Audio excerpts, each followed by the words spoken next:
May 5th. The castle, the grey of the morning has passed, and the sun is high over the distant horizon, which seems jagged, whether with trees or hills I know not, for it is so far off that big things and little are mixed. I am not sleepy, and, as I am not to be called till I awake, naturally I write till sleep comes. There are many odd things to put down, and, lest who reads them may fancy that I dined too well before I left Bistritz, let me put down my dinner exactly. I dined on what they called robber steak, bits of bacon, onion, and beef, seasoned with red pepper, and strung on sticks and roasted over the fire, in the simple style of the London cat's meat. The wine was golden mediash, which produces a queer sting on the tongue, which is, however, not disagreeable. I had only a couple of glasses of this, and nothing else. When I got on the coach the driver had not taken his seat, and I saw him talking with the landlady. They were evidently talking of me, for every now and then they looked at me, and some of the people who were sitting on the bench outside the door, which they call by a name meaning word-bearer, came and listened, and then looked at me, most of them pityingly. I could hear a lot of words often repeated, queer words, for there were many nationalities in the crowd, so I quietly got my polyglot dictionary from my bag and looked them out. I must say they were not cheering to me, for amongst them were Ordog, Satan, Pokol, Hell, Stragoica, Witch, Vrolak, and Vukoslak, both of which mean the same thing, one being Slovak and the other Servian for something that is either werewolf or vampire. I must ask the Count about these superstitions. When we started, the crowd round the inn door, which had by this time swelled to a considerable size, all made the sign of the cross and pointed 2 fingers towards me. With some difficulty I got a fellow passenger to tell me what they meant. He would not answer at first, but on learning that I was English, he explained that it was a charm or guard against the evil eye. This was not very pleasant for me, just starting for an unknown place to meet an unknown man, but every one seemed so kind-hearted, and so sorrowful, and so sympathetic that I could not but be touched. I shall never forget the last glimpse which I had of the inn-yard and its crowd of picturesque figures, all crossing themselves, as they stood round the wide archway, with its background of rich foliage of oleander and orange trees in green tubs clustered in the center of the yard. Then our driver, whose wide linen drawers covered the whole front of the box seat, Gotza, they call them, cracked his big whip over his 4 small horses, which ran abreast, and we set off on our journey.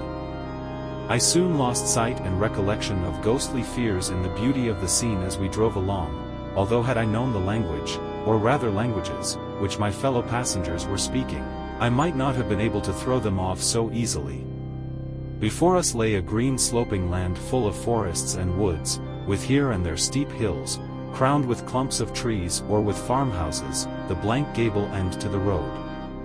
There was everywhere a bewildering mass of fruit blossom, apple, plum, pear, cherry, and as we drove by I could see the green grass under the trees spangled with the fallen petals.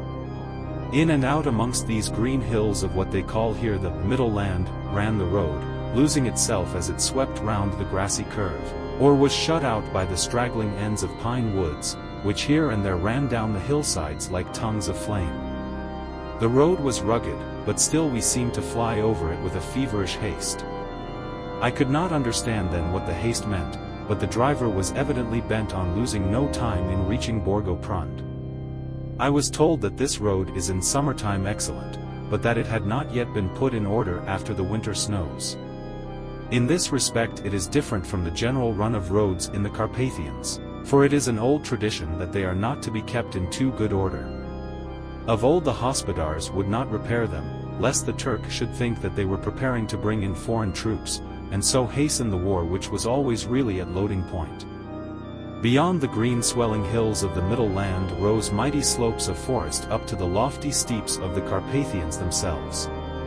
Right and left of us they towered, with the afternoon sun falling full upon them and bringing out all the glorious colors of this beautiful range, deep blue and purple in the shadows of the peaks, green and brown where grass and rock mingled, and an endless perspective of jagged rock and pointed crags, till these were themselves lost in the distance, where the snowy peaks rose grandly. Here and there seemed mighty rifts in the mountains, through which, as the sun began to sink, we saw now and again the white gleam of falling water. One of my companions touched my arm as we swept round the base of a hill and opened up the lofty, snow-covered peak of a mountain, which seemed, as we wound on our serpentine way, to be right before us. "Look! Isen Sek! God's seat!" And he crossed himself reverently. As we wound on our endless way, and the sun sank lower and lower behind us, the shadows of the evening began to creep round us. This was emphasized by the fact that the snowy mountaintops still held the sunset, and seemed to glow out with a delicate cool pink. Here and there we passed Czechs and Slovaks, all in picturesque attire, but I noticed that goiter was painfully prevalent.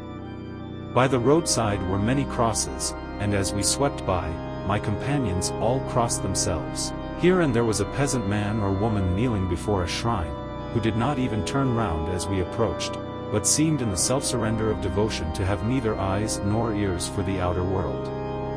There were many things new to me, for instance, herricks in the trees, and here and there very beautiful masses of weeping birch, their white stems shining like silver through the delicate green of the leaves. Now and again we passed a lighter wagon, the ordinary peasant's cart, with its long, snake-like vertebra, calculated to suit the inequalities of the road. On this were sure to be seated quite a group of homecoming peasants, the Czechs with their white, and the Slovaks with their colored, sheepskins, the latter carrying lance-fashion their long staves, with axe at end. As the evening fell it began to get very cold, and the growing twilight seemed to merge into one dark mistiness, the gloom of the trees, oak, beech, and pine, though in the valleys which ran deep between the spurs of the hills, as we ascended through the pass, the dark firs stood out here and there against the background of late-lying snow. Sometimes, as the road was cut through the pine woods that seemed in the darkness to be closing down upon us, great masses of grayness, which here and there bestrewed the trees, produced a peculiarly weird and solemn effect, which carried on the thoughts and grim fancies engendered earlier in the evening, when the falling sunset threw into strange relief the ghost-like clouds which amongst the Carpathians seemed to wind ceaselessly through the valleys. Sometimes the hills were so steep that, despite our driver's haste, the horses could only go slowly. I wished to get down and walk up them, as we do at home, but the driver would not hear of it. "No, no," he said, "you must not walk here, the dogs are too fierce," and then he added, with what he evidently meant for grim pleasantry, for he looked round to catch the approving smile of the rest, "and you may have enough of such matters before you go to sleep." The only stop he would make was a moment's pause to light his lamps. When it grew dark there seemed to be some excitement amongst the passengers, and they kept speaking to him, one after the other, as though urging him to further speed. He lashed the horses unmercifully with his long whip, and with wild cries of encouragement urged them on to further exertions. Then through the darkness I could see a sort of patch of grey light ahead of us, as though there were a cleft in the hills. The excitement of the passengers grew greater, the crazy coach rocked on its great leather springs, and swayed like a boat tossed on a stormy sea. I had to hold on. The road grew more level, and we appeared to fly along. Then the mountain seemed to come nearer to us on each side and to frown down upon us. We were entering on the Borgo Pass. One by one several of the passengers offered me gifts, which they pressed upon me with an earnestness which would take no denial. These were certainly of an odd and varied kind, but each was given in simple good faith, with a kindly word, and a blessing, and that strange mixture of fear-meaning movements which I had seen outside the hotel at Bistritz, the sign of the cross and the guard against the evil eye. Then, as we flew along, the driver leaned forward, and on each side the passengers, craning over the edge of the coach, peered eagerly into the darkness. It was evident that something very exciting was either happening or expected, but though I asked each passenger, no one would give me the slightest explanation. This state of excitement kept on for some little time, and at last we saw before us the pass opening out on the eastern side. There were dark, rolling clouds overhead, and in the air the heavy, oppressive sense of thunder. It seemed as though the mountain range had separated two atmospheres, and that now we had got into the thunderous one. I was now myself looking out for the conveyance which was to take me to the Count. Each moment I expected to see the glare of lamps through the blackness, but all was dark. The only light was the flickering rays of our own lamps, in which the steam from our hard-driven horses rose in a white cloud.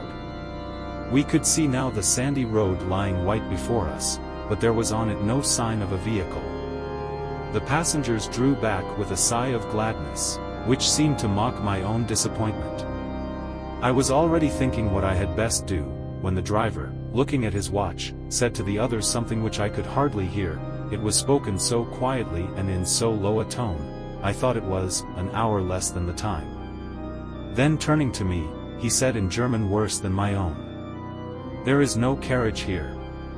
The Herr is not expected after all. He will now come on to Bukovina, and return tomorrow or the next day, better the next day."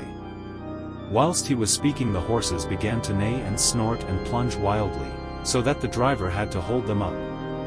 Then, amongst a chorus of screams from the peasants and a universal crossing of themselves, a caleche, with 4 horses, drove up behind us, overtook us, and drew up beside the coach. I could see from the flash of our lamps, as the rays fell on them, that the horses were coal-black and splendid animals. They were driven by a tall man, with a long brown beard and a great black hat, which seemed to hide his face from us.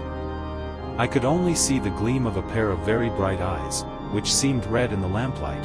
As he turned to us, he said to the driver, "You are early tonight, my friend." The man stammered in reply. The English Herr was in a hurry, to which the stranger replied, "That is why, I suppose, you wished him to go on to Bukovina. You cannot deceive me, my friend, I know too much, and my horses are swift." As he spoke he smiled, and the lamplight fell on a hard-looking mouth, with very red lips and sharp-looking teeth, as white as ivory. One of my companions whispered to another the line from Berger's Lenore. "Den die Tod ten reiten schnell." For the dead travel fast. The strange driver evidently heard the words, for he looked up with a gleaming smile. The passenger turned his face away, at the same time putting out his 2 fingers and crossing himself. "Give me the Herr's luggage," said the driver, and with exceeding alacrity my bags were handed out and put in the caleche. Then I descended from the side of the coach, as the caleche was close alongside, the driver helping me with a hand which caught my arm in a grip of steel. His strength must have been prodigious.